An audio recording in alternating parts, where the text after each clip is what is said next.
Assalamualaikum. Saya Fadia Muskasari dari kelas 11 MIPA 2. Di sini saya akan mempresentasikan sebuah materi biologi yang mengenai struktur dan fungsi sel penyusun jaringan pada sistem reproduksi. Poin pembelajaran. Di poin pembelajaran ini ada 4. Yang pertama itu ada struktur dan fungsi organ reproduksi pria dan wanita. Yang kedua ada hormon yang terlibat dalam spermatogenesis dan oogenesis. Yang ketiga ini adalah penjelasan proses menstruasi. Dan yang terakhir ada kelainan sistem reproduksi pria dan wanita. Di poin pertama ada struktur dan fungsi organ reproduksi pria dan wanita. Di organ reproduksi pria ini terdiri atas organ reproduksi luar dan organ reproduksi dalam. Organ reproduksi luarnya berupa penis dan skrotum, dan organ reproduksi dalamnya berupa testis, saluran kelamin, dan kelenjar kelamin. Di organ reproduksi bagian luarnya ini, kurang lebih gambarnya seperti ini. Yang pertama ini ada penis. Penis ini merupakan suatu organ yang berfungsi untuk memasukkan sperma ke saluran kelamin wanita. Di dalam penisnya pun terdapat uretra. Ini uretra pada penis dikelilingi oleh pembuluh darah dan ujung-ujung saraf perasa. Lalu yang kedua ada skrotum. Ini adalah skrotum yang merupakan kantong yang membungkus atau melindungi testis. Skrotum ini pun berfungsi untuk memberikan testis suatu lingkungan yang memiliki suhu 1-8 derajat Celcius lebih dingin dibandingkan temperatur rongga tubuh. Pengaturan suhu ini dilakukan dengan mengerutkan atau melonggarkan skrotum sehingga testis dapat bergerak mendekati atau menjauhi tubuh.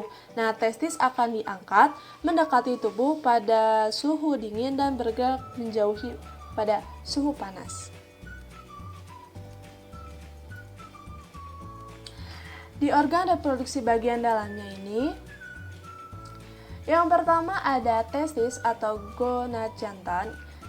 Ini merupakan testis yang berfungsi memproduksi sperma dan testosteron atau hormon kelamin pria. Di dalam testis terdapat saluran-saluran halus yang disebut tubulus seminiferus. Di tubulus seminiferus inilah terjadinya pembentukan sperma. Yang kedua ada saluran kelamin yang berfungsi menyalurkan sperma dari testis keluar tubuh melalui penis. Saluran kelamin pada organ reproduksi pria yaitu epididymis, vas deferens, saluran ejakulasi, dan uretra. Ini epididymis, ini vas deferens, lalu ada saluran ejakulasi dan uretra. Ini merupakan uretra. Yang ketiga ada kelenjar kelamin. Di dalam kelenjar kelamin ini terdapat beberapa cairan yang berguna untuk mempertahankan kehidupan dan gerak sperma. Di antaranya yaitu yang pertama ada vesicula seminalis. Ini merupakan vesicula seminalis yang menghasilkan cairan yang berfungsi sebagai sumber energi dan untuk memudahkan gerakan sperma. Cairan ini juga menormalkan keasaman saluran reproduksi wanita saat koitus. Lalu yang kedua ada kelenjar prostat. Kelenjar prostat ini letaknya di sini. Kelenjar prostat ini menghasilkan cairan yang memberi suasana basah pada cairan sperma. Cairan tersebut mengandung kolesterol, garam, dan fosfolipid. Lalu yang ketiga ada kelenjar Cowper atau kelenjar bulbouretra. Ini kelenjar Cowper yang menghasilkan cairan yang bersifat basah, dan kelenjar Cowper ini berhubungan langsung dengan uretra. Di organ reproduksi wanita. Organ reproduksi wanita pun terdiri atas organ kelamin luar dan organ dalam. Organ kelamin luarnya berupa vulva dan labium, dan organ kelamin dalamnya berupa ovarium dan saluran kelamin. Yang pertama ada organ reproduksi bagian luar. Kurang lebih gambarnya seperti ini. Yang pertama ini ada vulva. Vulva ini letaknya di sini yang merupakan celah paling luar dari kelamin wanita yang berfungsi sebagai pelindung vagina. Terdapat saluran urin dan saluran reproduksi, dan pada daerah dekat ujungnya pun saluran kelamin ini terdapat himen selaput darah yang mengandung banyak pembuluh darah.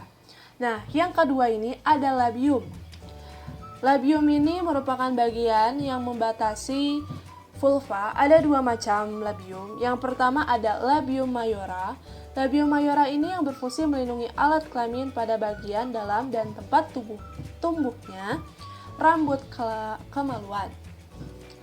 Lalu yang keduanya ini ada labium minora. Labium minora ini yang berfungsi untuk saluran urin, pembukaan kelenjar Bartholin, dan juga skene atau vestibula. Sebelum itu sebenarnya di labium ini, antara labium mayora dan labium minora ini, bagian atas terbentuk tonjolan kecil yang disebut klitoris. Pada klitorisnya ini merupakan klitoris. Ini klitoris yang terdapat korpus cavernosa yang mengandung banyak pembuluh darah dan ujung saraf perasa. Lalu di organ reproduksi bagian dalamnya, yang pertama ini ada vagina.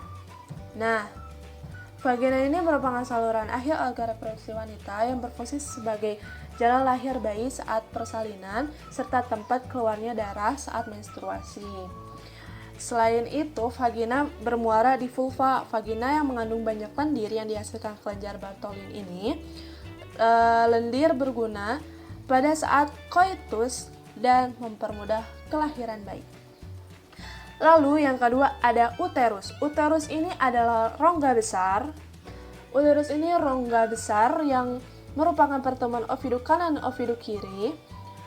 Uterus ini berfungsi sebagai tempat pertumbuhan dan perkembangan embrio hingga siap lahir. Dan uterus ini dibatasi oleh dinding endometrium yang mengandung banyak pembuluh darah. Dinding endometrium ini akan menebal ketika terjadi kehamilan. Lalu yang ketiga ada oviduk atau tuba fallopi.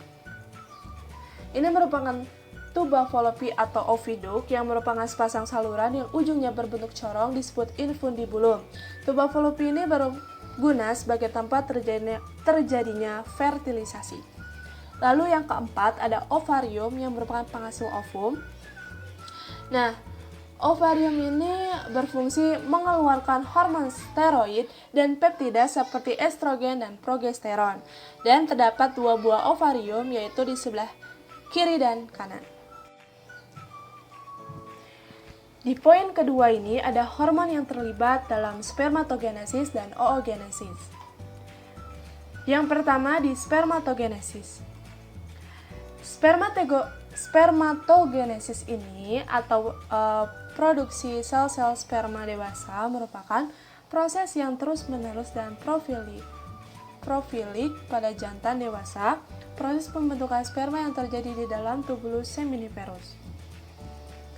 Spermatogenesis ini dipengaruhi oleh beberapa hormon, yaitu yang pertama ada LH atau luteinizing hormon yang berfungsi merangsang sel Leydig untuk menghasilkan testosteron. Yang kedua ada FSH atau follicle stimulating hormone yang merangsang sel Sertoli untuk menghasilkan APB akan merangsang spermatogonium untuk memulai spermatogenesis. Dan yang kedua ada hormon gonadotropin. Apa itu hormon gonadotropin? Hormon gonadotropin ini merupakan hormon yang diproduksi oleh aktivitas sel pada ovarium. Hormon gonadotropin ini dihasilkan oleh hipotalamus. Hormon ini berfungsi untuk merangsang kelenjar hipofisa bagian depan atau anterior agar mengeluarkan hormon FSH dan LH.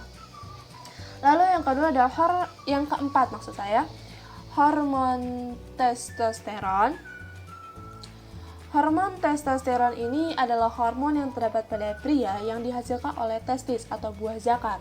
Hormon testosteron ini berfungsi merangsang perkembangan organ seks primer pada saat embrio, mempengaruhi perkembangan alat reproduksi. Hormon testosteron pun juga berfungsi dalam pembentukan, kepadatan tulang, dan kekuatan otot. Nah, di yang kedua ini ada oogenesis. Oogenesis ini merupakan sel telur yang terbentuk melalui oogenesis yang terjadi dalam ovarium. Oogenesis ini juga dipengaruhi oleh beberapa hormon, yakni sebagai berikut. Yang pertama ada FSH yang berperan merangsang pengeluaran hormon testosteron pada pria dan estrogen pada wanita. Yang kedua ada LH yang berperan dalam pembentukan korpus luteum atau badan kuning di dalam ovarium setelah terjadinya ovulasi. Yang ketiga ada estrogen yang berperan dalam proses pembentukan ovum dan pembentukan sifat-sifat kelamin sekunder pada wanita dan merangsang produksi LH dan menghambat produksi FSH. Nah, yang keempat ini ada progesteron atau berfungsi dalam proses pembentukan lapisan endometrium pada dinding uterus untuk menerima ovum yang telah mengalami fertilisasi. Nah, di poin ketiga ini ada penjelasan proses menstruasi. Kurang lebih gambarnya seperti ini. Nah, jadi menstruasi adalah pendarahan secara periodik dari uterus atau rahim yang disertai pelepasan endometrium atau lapisan terdalam rahim. Menstruasi ini terjadi jika ovum atau sel telur tidak dibuahi oleh sperma. Nah, jadi menstruasi itu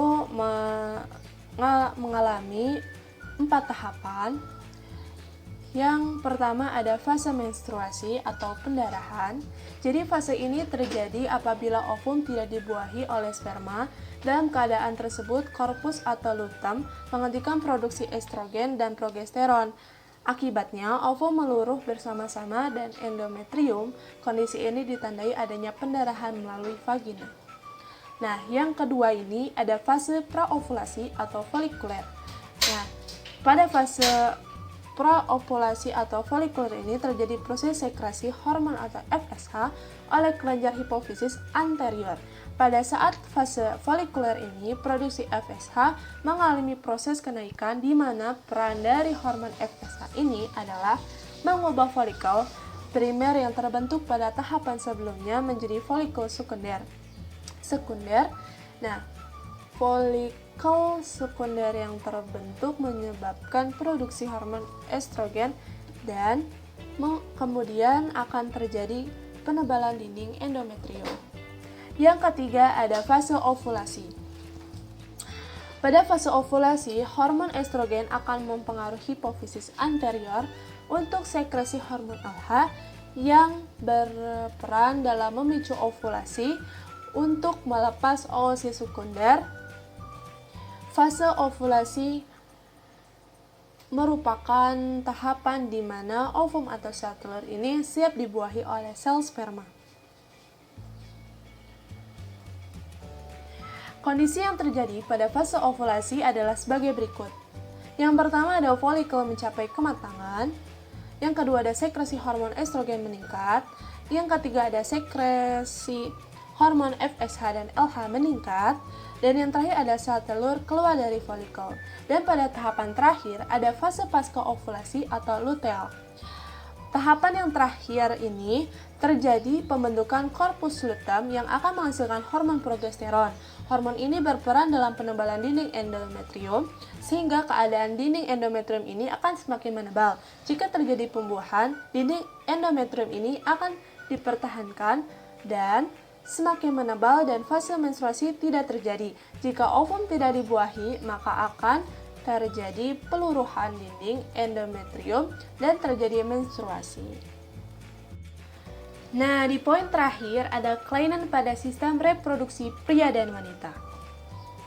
Yang pertama di kelainan pada sistem reproduksi pria. Di yang pertamanya ada epididimitis. Penyakit ini terjadi akibat adanya peradangan pada epididymis, yakni saluran di dalam skrotum yang menempel pada testis. Lalu ada orchitis. Orchitis adalah peradangan pada testis yang biasanya disebabkan oleh infeksi bakteri atau virus. Orchitis bisa menyerang salah satu testis maupun keduanya sekaligus. Di kelainan pada sistem reproduksi wanita ada endometriosis. Triosis. Penyakit ini terjadi ketika jaringan yang membentuk lapisan dalam dinding rahim tumbuh di tempat lain di dalam tubuh. Jaringan yang salah tempat ini akan menyebabkan nyeri haid yang hebat, pendarahan menstruasi yang deras, nyeri saat berhubungan seksual, serta sulit hamil. Dan yang keduanya ada miom.